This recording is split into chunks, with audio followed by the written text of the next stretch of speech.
Hello friends, રીપી લર્નિંગમાં હું પિયુષ ઓસરા તમારું હાર્દિક સ્વાગત કરું છું. યાદ કરો, ગયા લેક્ચરમાં આપણે સ્થાયી ઉષ્મા અવસ્થા અને તાપમાન પ્રચલન વિશે વિસ્તારથી જોયું. આશા છે કે તમને સારી રીતે સમજ પડી ગઈ હશે. તો ઉષ્માવહનની મોસ્ટ આઈએમપી થિયરી એવો ઉષ્મીય અવરોધ, એના વિશે આજે આપણે અભ્યાસ કરીએ. તો ધારો કે મારી પાસે કોઈક આવો એક સળિયો છે જેમાં ગરમ છેડો છે એ T1 તાપમાને છે અને ઠંડો છેડો T2 તાપમાને છે, એટલે કે T1 greater than T2. બરાબર છે. હવે તાપમાનનો તફાવત છે એટલે તમને ખ્યાલ છે H રચાશે. H એટલે ઉષ્મીય પ્રવાહ, ઉષ્મા પ્રવાહ. બરાબર, H રચાય છે. અને આનો ધારો કે કોઈ આડછેદ A હોય તો આપણે, તમને ખ્યાલ છે, છેલ્લી વખતે છેલ્લા લેક્ચરમાં છેલ્લો ટોપિક શું હતો? ઉષ્મા પ્રવાહનું સૂત્ર હતું. શું હતું? યાદ કરો. H is equal to K into A T1 minus T2 by L. આવું કંઈક સૂત્ર હતું. બરાબર છે. ચલો, હવે તમને ખ્યાલ છે કે ધારો કે આ એક સળિયો છે, તાપમાન નથી પણ મારે એમાંથી વિદ્યુત પ્રવાહ પસાર કરવો હોય. વિદ્યુત પ્રવાહ જેને આપણે I કહીએ, I પસાર કરવો હોય તો મારે શું કરવું પડે કે આ જે બંને છેડા છે એની વચ્ચે કંઈક મારે બેટરી જોડવી પડે, એટલે કે વિદ્યુત સ્થિતિમાનનો તફાવત લાગુ પાડવો પડે. બરાબર, એટલે આ ધારો કે V1 છે, આ છે V2. તો I is equal to V1 minus V2 by R. ઓહમનો નિયમ તમને ખ્યાલ છે. 10માનું હું થોડુંક રિવાઇઝ કરાવું છું. આના વિશે તમે ડીપમાં 12મા ધોરણમાં ભણશો જ, પણ અત્યારે મારે થોડી ઘણી કન્સેપ્ટની જરૂર છે. અને તમે 10મામાં ઉષ્મા વિશે નથી ભણ્યા પણ વિદ્યુત વિશે ભણેલા છો, એટલે હું તમને વિદ્યુત ઉપર લઈ જાઉં છું. બરાબર છે. વિદ્યુત સ્થિતિમાનનો તફાવત એટલે કે તમને ખ્યાલ છે, પાણીનું ઉદાહરણ લઉં તમે. ચાલો, સાદું ને સરળ ઉદાહરણ, પાણીનું ઉદાહરણ લઉં છું. મારી પાસે એક નળી છે, એની અંદર પાણી ભરેલું છે. પહેલા તો સૌથી પહેલા એક બૂંદ છે જેનો વિદ્યુત ભાર, જેને પાણીનું બૂંદ છે, જેને હું આ કિસ્સામાં એક વિદ્યુત ભાર તરીકે ગણી શકું. આવા ઘણા બધા પાણીના બૂંદો ભેગા થશે, એક પ્રકારનો બલ્ક રચશે. બરાબર, પણ પ્રવાહનું વહન નથી થતું. કેમ? કારણ કે જો પાણી ભરેલું હોય તો મારે એનું વહન કરાવડાવવું હોય તો મારે ઊંચાઈનો તફાવત જોઈ, તો જ આમ પાણીનો પ્રવાહ વહેશે.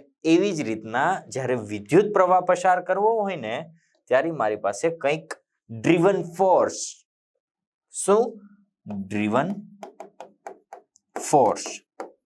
કંઈક આપવો પડે કે જે વિદ્યુત સ્થિતિમાનનો તફાવત છે. તો એવી જ રીતના ઉષ્મીય પ્રવાહ હોય તો ત્યારે ડ્રીવન ફોર્સ તરીકે ઉષ્મીય પ્રવાહમાં કામ કરશે કોણ? તાપમાનનો તફાવત. બરાબર, વિદ્યુત પ્રવાહ વિદ્યુત સ્થિતિમાનના તફાવતને કારણે રચાય છે, જ્યારે ઉષ્મીય પ્રવાહ એ તાપમાનના તફાવતને કારણે રચાય છે. ખ્યાલ આવ્યો?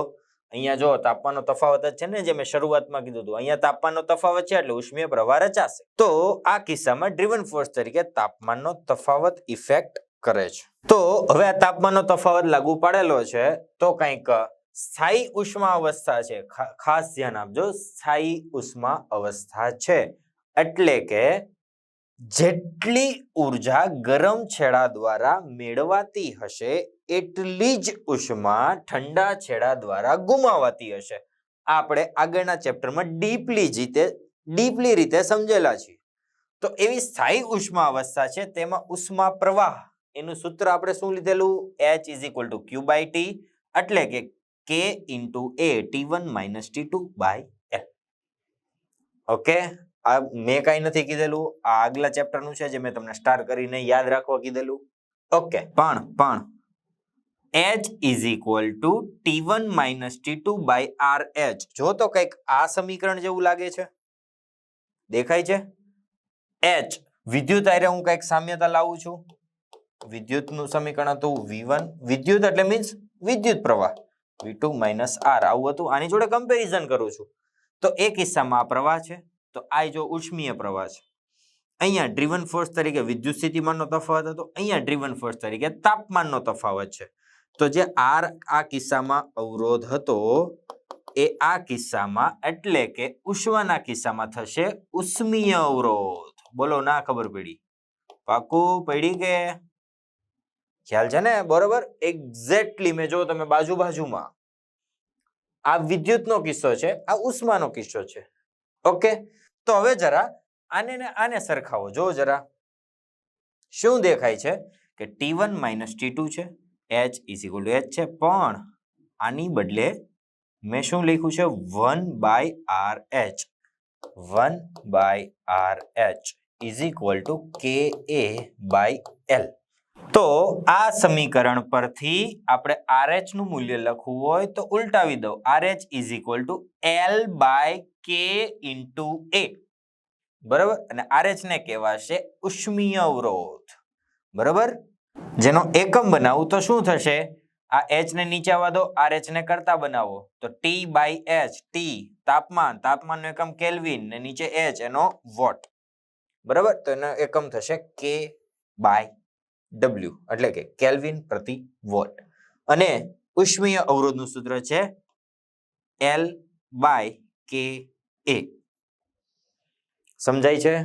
ઓકે, આ સરળ એવું એક્ઝામ્પલ હતું કે ઉષ્મીય અવરોધ કોને કહેવાય, પણ વધારે મહત્વનો આ છે કે ઉષ્મીય અવરોધોનું જોડાણ કઈ રીતનું છે.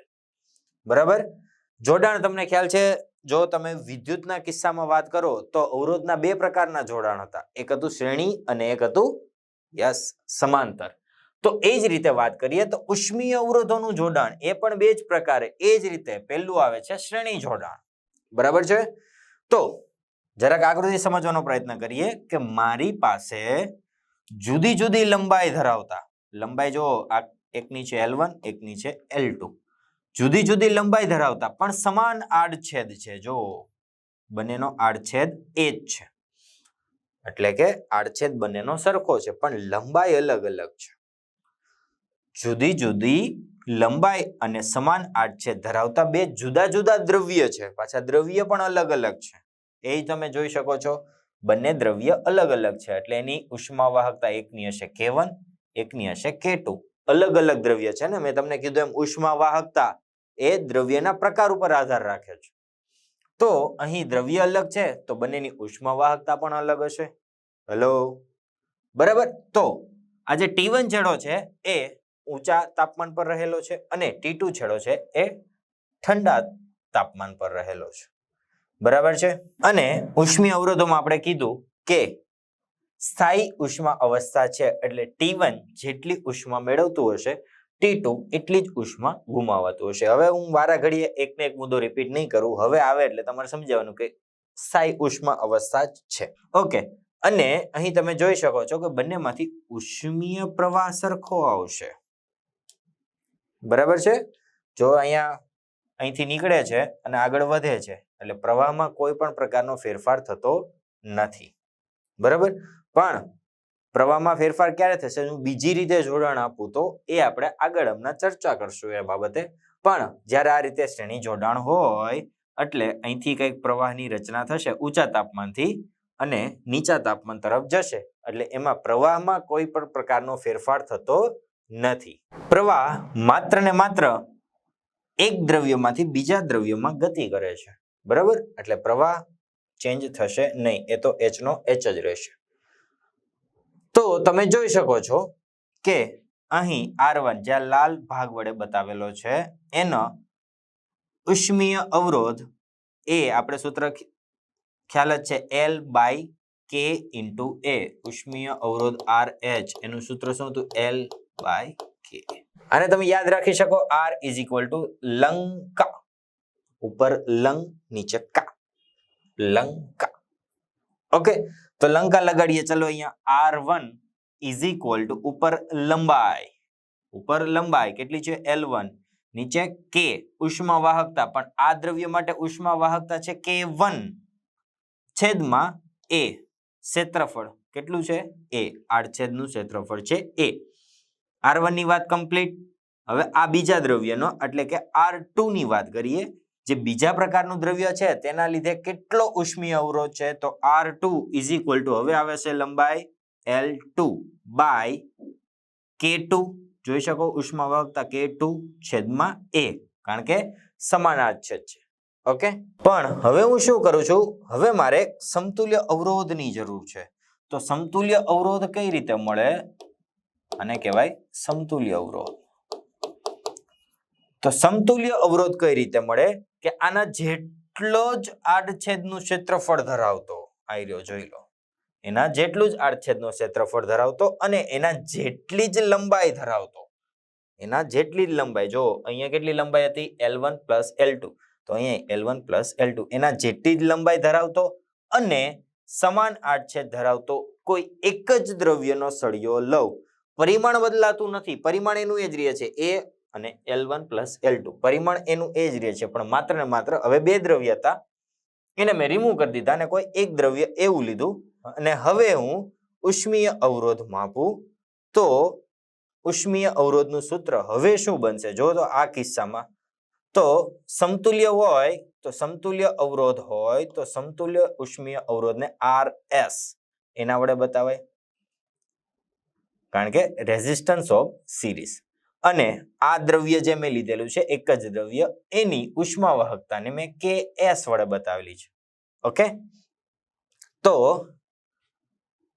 આ બંનેને સમતુલ્ય અવરોધનું સૂત્ર શું આવશે તો જોઈ લો જરા આ જ સૂત્ર લાગુ પાડીએ હવે પણ બદલાઈ જશે નોટેશન બદલાઈ જશે RH હતું એની બદલે RS કારણ કે સમતુલ્ય માટે સિરીઝ માટે મેળવવાનું છે RS = L લંબાઈ L1 + L2 છેદમાં KS અને A એ તો એઝ ઇટ ઇઝ છે એટલે કંઈક આ રીતનું મળે છે ઓકે તો બંને વાહકો એટલે કે બંને સળિયાઓમાં ઉષ્મા પ્રવાહ સમાન હોય છે મેં કીધું એમ તમે જોઈ શકો H બંનેમાં સમાન છે તો અવરોધ RS = R1 + R2 થાય અહીં બંને વાહકો એટલે આપણા કિસ્સામાં બંને સળિયાઓમાં ઉષ્મા પ્રવાહ સમાન છે તમે જોઈ શકો બંનેમાં H છે જે મેં તમને પહેલા જ કીધું હતું બરાબર આમના આપણે ઉપયોગમાં લઈશું હવે મારે સમતુલ્ય અવરોધ કેટલો હશે આ સમતુલ્ય અવરોધ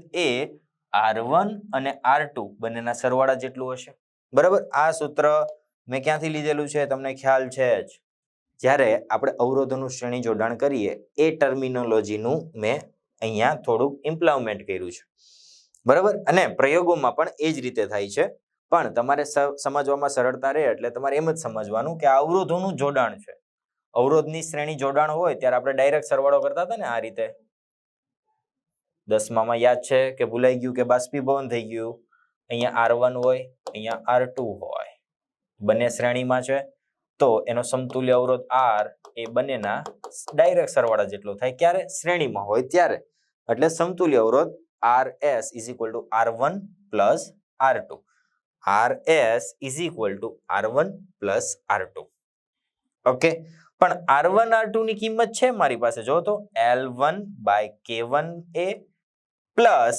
L2/K2A જોઈ શકો R1 L1/K1A plus R2 = L2/K2A okay અને સમતુલ્યનું આ બાજુ લખેલું હતું L1 + L2 છેદમાં KS × A ઓકે તો તમે જોઈ શકો અહીંયાથી A બધામાં કટ થાય છે તો ફાઇનલી કેવું સમીકરણ મળશે મને L1 + L2 છેદમાં KS = L1/K1 plus L2/K2 okay પણ મારે શું મેળવવાનું છે મારે સમતુલ્ય ઉષ્મા વાહકતા મેળવવાની છે તો KS ને કરતા બનાવીશ કેસ ને કરતા બનાવવું હોય તો મારે આ સામેની સાઈડ જશે ને આખી ટર્મિનોલોજી નીચેની તરફ આવશે આ આખી જે ટર્મિનોલોજી છે એ અહીંયા આવશે અને આ સ્થાને KS સામે જતો રહેશે તો KS = L1 + L2 તો હતું જ આખો કૌંસ નીચે ગયો જે આખું બોક્સ છે એ નીચે આવ્યું તો L1/K1 પ્લસ L2/K2 ઓકે પણ અહીંયા તો આપણે બે જ સળિયા લીધા હતા આવા હું વ્યાપક સળિયાઓ લઉં છું જુદી જુદી લંબાઈ ધરાવતા ચલો n સળિયાઓ લઈ લઉં છું તો હવે લંબાઈ L1 પ્લસ L2 નહીં આવે, હવે આવશે L1 plus L2 tends to Ln. Okay, એવી જ રીતના અહીંયા જુઓ તો જેટલી લંબાઈના સળિયાઓ એટલી જ ઉષ્મા વાહકતા હશે, એટલે L1 by K1 plus L2 by K2 tends to Ln by Kn. આવું થશે. ઓકે, ચલો આ સૂત્ર તો તમારે ખાસમ ખાસ મોઢે કરવાનું છે. કેમ? કારણ કે આ તો 11માં તો તમને ઉપયોગ આવે જ છે, પણ 12માં તમારે ડાઇઇલેક્ટ્રિક ની વાત આવશે. ડાઇઇલેક્ટ્રિક ના કિસ્સામાં તમારે કંઈક આ જ પ્રકારનું સૂત્ર આવશે, એટલે તમારે ફરજિયાત યાદ રાખવાનું છે. બરોબર, જોઈ લો જરા શું કઈ રીતનું છે કે સમતુલ્ય ઉષ્મા વાહકતા is equal to L1 plus L2 tends to Ln છેદમાં L1 by K1 plus L2 by K2 tends to Ln by Kn. Okay, પણ જો આ જેટલા મેં n લંબાઈના સળિયા લીધા છે, બધાની લંબાઈ હું સરખી રાખું, તો આ સૂત્ર જોઈ લો જરા. આમાં બધાની લંબાઈ સરખી રાખું છું તો Ks is equal two n સુધી છે એટલે nl થશે, છેદમાં આ બધામાંથી હું l કોમન લઈ શકું, બધાની લંબાઈ હવે સમાન લઉં છું ને, તો હવે ફાઇનલી બચશે 1 by K1 plus 1 by K2 tends to 1 by Kn. આવું કંઈક આવશે અને પછી l કટ થશે, જોઈ શકાય છે. ઓકે, શું કર્યું? આ બધી લંબાઈ સરખી લીધી, પણ કેટલા n સુધી છે તો n ઇન્ટુ l આવશે, અને બધાની l લઈ લઉં તો l કોમન નીકળી જશે, તો ફાઇનલી શું બચશે? 1 by K1 plus 1 by 2 K2 plus tends to 1 by Kn. જોઈ શકો છો કંઈક આ રીતનું મળે છે. પછી આ l કટ થાય તો Ks નું ફાઇનલી મને સમીકરણ મળે છે n ના છેદમાં 1 by K1 plus 1 by K2 plus tends to 1 by Kn. Okay, પણ આ ક્યારે? જ્યારે બધા સળિયાની અથવા બધા વાહકની લંબાઈ સરખી હોય. ઓકે, તો બે સમાન પરિમાણ ધરાવતા ઉષ્મીય અવરોધો, આ એક જીમાં પૂછેલો ક્વેશ્ચન મોટા ભાઈ, JEE માં જો તમે આ થિયરી કમ્પ્લીટ કરી હોય તો સેકન્ડમાં જવાબ મેળવી શકો. શું આવું જ કંઈક હતું, પણ બે સમાન પરિમાણ ધરાવતા ઉષ્મીય અવરોધો લીધેલા હતા. બે સમાન પરિમાણ એટલે કે બે સમાન પરિમાણ ધરાવતા ઉષ્મીય અવરોધો લેવાના હતા, મીન્સ કે એનું એ તો સમાન જ હતું, આ થિયરીમાં આપણે જોયું જ છે, પણ પરિમાણ એટલે એની લંબાઈ પણ સમાન હશે. તો બે સમાન લંબાઈ હોય તો હવે એ કિસ્સામાં બે છે, જો બે લખ્યું, બે બકરી વાળો બે, એટલે n ની બદલે આપણે આ કિસ્સામાં લખશું 2. ઓકે, તો સૂત્ર શું મળે? Ks is equal to 2 by 1 by K1 plus 1 by K2. જોઈ શકાય, કારણ કે બે જ છે. જો 3 હોત તો ઉપર આવે 3 અને અહીંયા એક પાછું 1 બાય K3 જોઈન્ટ થઈ જાય. ઓકે, આનું સાદું રૂપ આપું તો આ બંને K1 ઇન્ટુ K2 થશે ને એ ઉપર આવી જશે, તો 2 ઇન્ટુ K1 K2 અને K1 પ્લસ K2 લસા લીધો છે, બસ બીજું કંઈ જ નથી. તો આ કંઈક ઓપ્શન તમારો બની જતો હતો. ઓપ્શન કયો હતા? ઓપ્શન કેટલા હતા એકચ્યુઅલી મને અત્યારે ખ્યાલ નથી, પણ આ JEE માં પૂછેલો ક્વેશ્ચન છે. જો તમને આ સૂત્ર અથવા એના આગળનું જે મેં વ્યાપક સ્વરૂપનું સૂત્ર લખાવેલું હતું જો યાદ હોય તો આવા પ્રકારના MCQ તમે ઇઝીલી સોલ્વ કરી શકો. વડીલ એકદમ સરળ છે. ઓકે, તો આશા છે કે તમને સારી રીતે સમજ પડી ગઈ હોય. ઓકે, તો આગળ આવે છે સંપર્ક સપાટીનું તાપમાન. એની માટે મારે આકૃતિની જરૂર પડશે, પણ આકૃતિના અભાવને લીધે આપણે ફરીથી એક બનાવી દઈએ, એમાં કાંઈ નવીન વાત નથી. ચલો, આ છે કંઈક T તાપમાન પર, આને મેં કીધું હતું T1, આને મેં કીધું હતું T2. આની લંબાઈ હતી કંઈક L1, આની લંબાઈ હતી કંઈક L2. અહીંયા ઉષ્મા વાહકતા હતી K1, અહીંયા હતી K2. આ રીતની કંઈક મુરબ્બી વાત હતી. પણ અહીંયા તમને ખ્યાલ છે કે અહીંયા વહેતો પ્રવાહ H હોય તો આ કિસ્સામાં પણ H જ હશે, પ્રવાહ બદલાતો નથી. ઉષ્મીય પ્રવાહ H આ શ્રેણીમાં સમાન રહેશે. ઓકે, તો સંપર્ક સપાટીનું તાપમાન, આ બંને સળિયાઓ, જુદી જુદી લંબાઈ ધરાવતા સળિયાઓ ક્યાંક એક જગ્યાએ ટચ થાય છે, સંપર્ક કરે છે, તો એ છે આ જે પોઈન્ટ છે એ એને સંપર્ક છે કરાવે. આ જે પોઈન્ટ છે એની સંપર્ક સપાટી થશે. જો અહીંયા આ સળિયો અને આ સળિયો બંને જોઈન્ટ થાય છે, એટલે એ ધારો કે કોઈ ટી તાપમાન પર રહેલો છે. આને આપણે T1 કીધું હતું ઊંચું તાપમાન, આને આપણે કીધું હતું T2 નીચું તાપમાન. એટલે કે T1 મોટું છે T2 કરતા. ઓકે, તો એ મારે મેળવવું છે સંપર્ક સપાટીનું. આ બંને જગ્યાએ સંપર્ક કરે છે એનું મારે તાપમાન T મેળવવું છે. પણ આ કિસ્સામાં તમે જો આમાંથી વહેતો પ્રવાહ એટલે કે પહેલી L1 લંબાઈમાંથી વહેતો પ્રવાહ જેને હું H1 કહી દઉં, બરાબર, અને બીજી એટલે કે L2 લંબાઈના દ્રવ્યવાળા પદાર્થમાંથી વહેતો પ્રવાહ H2 કહી દઉં. પણ શ્રેણી જોડાણ છે, પ્રવાહ તો સમાન જ રહેશે, એટલે H1 = H2 કહી શકાય. ચલો, H = પાછો લો ઓહમનો નિયમ, V = IR વાળો છે. જો શરૂઆત કરેલી જ આ આપણે I છે, તો I ને કરતા બનાવવું તો V/R. પણ અહીંયા V નહીં આવે, અહીંયા આવશે તાપમાનનો ફેરફાર. એટલે ઊંચું તાપમાન T1 - T, T1 - T છેદમાં અવરોધ, આને હું કહી દઉં R1 = હવે L2 લંબાઈના સળિયાની વાત, તો ઊંચું તાપમાન છે T માઇનસ આ ઠંડો છેડો -T2, એટલે T - T2 / R2. ઓકે, તો કંઈક આ રીતનું આપણે ઉષ્મા પ્રવાહનું સૂત્ર મળે છે, બરાબર. ચાલો હું શું કરું છું, આને સામે ગુણી દઉં ને આને આ બાજુ ગુણી દઉં. તો ચાલો આને હું સામે ગુણું છું, તો T1 R1 - T R2 = આ સામે ગુણાશે T R1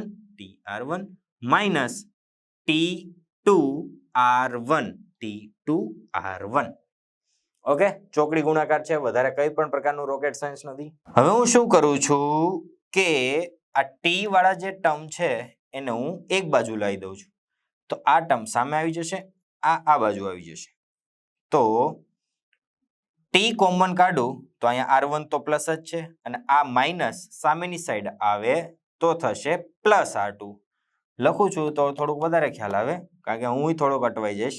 T R1 હતું, આ સામે આવે plus T R2 = T1 R1, T1 R2 તો ત્યાં હતું જ, અને આ પાછું ગયું ત્યાં, તો T2 R1. આ રીતનું કંઈક થશે. T ને કોમન લઈ લઈએ તો R1 + R2 = T1 R2 + T2 R1. Okay, હવે મારે T મેળવવાનો છે. કેમ? સંપર્ક સપાટીનું તાપમાન T મેળવવાનું છે, તો આ નીચે આવશે. તો T = T1 R2 + T2 R1 / R1 + R2. આ સૂત્ર પણ ખાસ યાદ રાખવાનું છે, બરાબર. થોડાક લાગતા વળગતા ભાઈઓ ભાંડુ જેવા જ સૂત્ર છે, એટલે ખાસ કહું છું કે સતત લખીને પ્રેક્ટિસ કરતા રહેવાની. હવે આવે છે ઉષ્મીય અવરોધો જોડાણનું બીજું સોપાન, સમાંતર જોડાણ, બરાબર છે. તો સમાંતર જોડાણમાં થોડીક આગળ વાત કરીએ. અહીં બે જુદા જુદા આડછેદ ધરાવતા પરંતુ સમાન લંબાઈના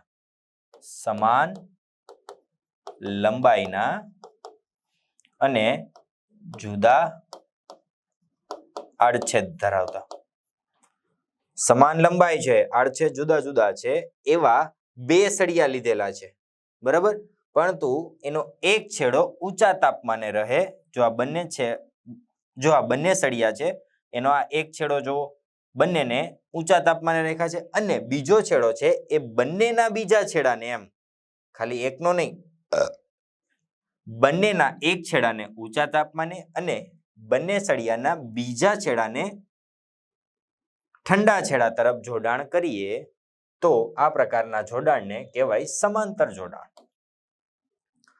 બરાબર. ચલો, હવે આડછેદ અલગ અલગ છે. જો A1 A2, એટલે હવે પ્રવાહ સમાન રહેશે નહીં, હવે પ્રવાહ બદલાશે, કારણ કે આડછેદ અલગ અલગ થઈ ગયો, બરાબર. ચલો, આ છે ઊંચું તાપમાન, આ છે નીચું તાપમાન, બરાબર. એટલે T1 મોટો છે T2 કરતા. બીજું કે ચલો, આ પહેલો સળિયો છે આપણો સળિયો 1 અથવા વાહક 1 અને સળિયો છે 2. બરાબર, તો એક સળિયામાંથી ઉદ્ભવતો ઉષ્મીય પ્રવાહ H1 છે, બીજા સળિયામાંથી ઉદ્ભવતો પ્રવાહ H2 છે. ઉષ્મા વાહકતા પહેલા સળિયાની છે K1, બીજા સળિયાની છે K2. ઓકે, અને પહેલા સળિયાનો ઉષ્મીય અવરોધ છે R1, બીજા સળિયાનો છે R2. ઓકે, ચલો ઉષ્મીય અવરોધનું સૂત્ર યાદ કરો. R લંગ છેદમાં કા. R1 લંબાઈ કેટલી છે? L. આપણા કિસ્સામાં આવશે L છેદમાં K એટલે કે K1 અને A એટલે A1. તો એવી જ રીતના બીજા વાહકના ઉષ્મીય અવરોધને R2 વડે બતાવું છું. તો R2 લંબાઈ L2 નહીં આવે, માત્ર L જ આવશે. જોઈ શકો લંબાઈ, કારણ કે આપણે સમાન લીધેલી છે. L by K2 A2. Okay, કઈ પણ પ્રકારનું રોકેટ સાયન્સ નથી, આગળ હતું એવું જ છે, માત્ર ને માત્ર થોડીક નકશા કદમ બદલ્યો છે આનો. ઓલું જે બાજુમાં હતું હવે ઉપર નીચે આવી ગયું છે. એક જ ફ્લોર ઉપર બાજુ ફ્લેટ હતા, હવે ઉપર નીચેના માળમાં ફ્લેટ લીધા, એવી સિચ્યુએશન છે. બરાબર, ચલો હવે સમતુલ્યની વાત કરીએ. તો હવે હું શું કરું છું કે પરિમાણ નથી બદલતો. બરાબર, આની લંબાઈ L હતી તો આની પણ L, આનું ક્ષેત્રફળ A1 A2 એટલે તમે જોઈ શકો આ બોર્ડર હતી A1 ની છે, આ બોર્ડર છે A2 ની છે, પણ A1 પ્લસ A2 જેટલી જ, એટલે કે આ બંનેના કમ્બાઇનલી જેટલું ક્ષેત્રફળ થાય એટલી. તો જો એટલી જ છે, ક્ષેત્રફળ પણ સમાન મીન્સ આ બંનેના સમતુલ્યના જેટલું ક્ષેત્રફળ થતું હતું એટલું જ. પરિમાણ બદલા વગર હવે હું શું કરું છું કે જે બે દ્રવ્ય હતા એની બદલે કોઈ એક જ દ્રવ્ય લઉં છું, જેની ઉષ્મા વાહકતા કોઈ એક જ હશે, જે છે Kp.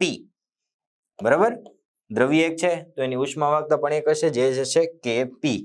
તો ત્યારે મને કંઈક ઉષ્મીય અવરોધ મળે છે, એટલે કે સમતુલ્ય ઉષ્મીય અવરોધ એ છે Rp. ઓકે, સમજાય છે? અને આ એક કન્સેપ્ટ જરાક સમજજો કે આ શું હતું કે આ બે સળિયા દ્વારા જેટલું પ્રવાહનું વહન કરતા હતા, હવે તો આ એકલો જંબો હાથી થઈ ગયો. એટલે આ બે વડે જેટલા ઉષ્મીય પ્રવાહનું વહન થતું હતું, આ એકલો જેટલું પસાર કરી દેશે. ના સમજ પડી?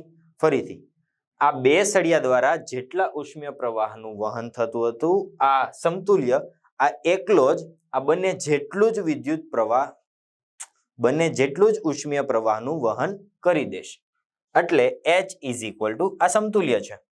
H1 પ્લસ H2 ના સરવાળા બરાબર એના જેટલું જ કરશે. ઓકે, કારણ કે આપણે સમતુલ્ય માટે જે દ્રવ્ય પસંદ કરીએ કંઈક એવું જ હોય છે.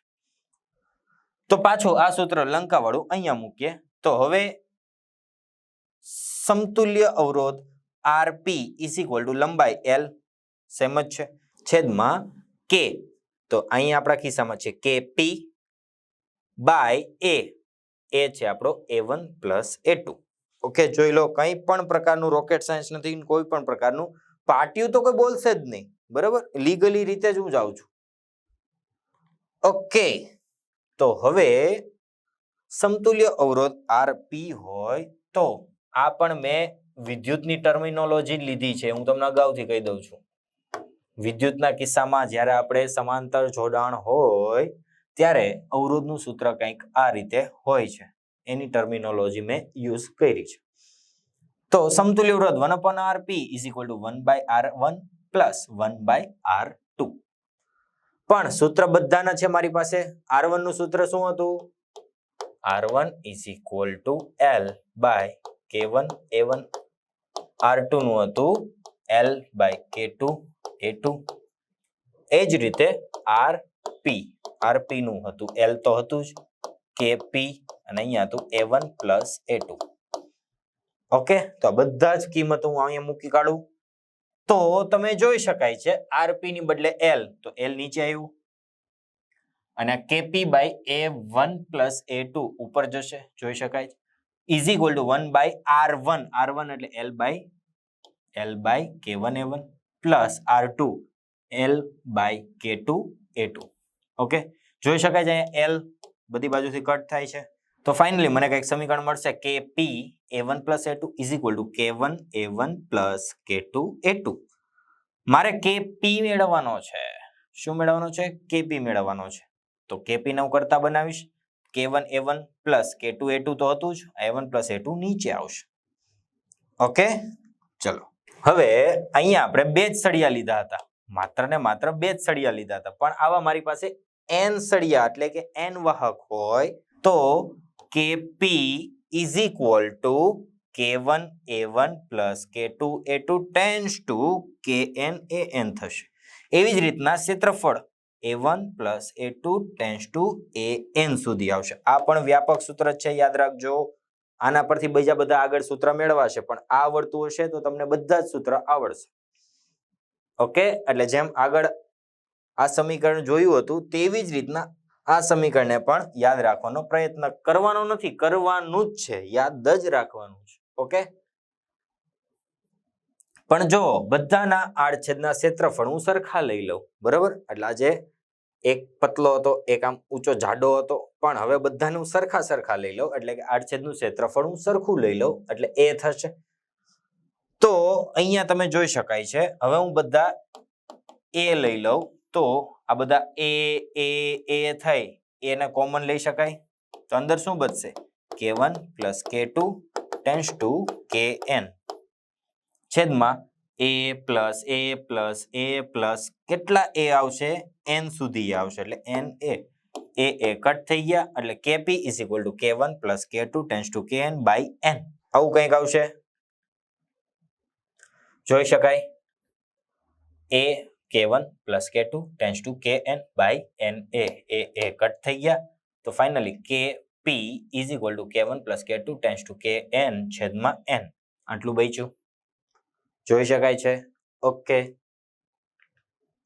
હવે ફાઇનલી તમને કીધું હોય કે બે સળિયાને સમાન આડછેદ ધરાવે, સમાન પરિમાણ ધરાવે, ચલો ને એમ જ કહો એટલે લંબાઈની ઝંઝટ જાય ને ક્ષેત્રફળની પણ ઝંઝટ. સમાન પરિમાણ ધરાવતા બે સળિયાને સમાંતરમાં જોડીએ તો સમતુલ્ય ઉષ્માવાહકતા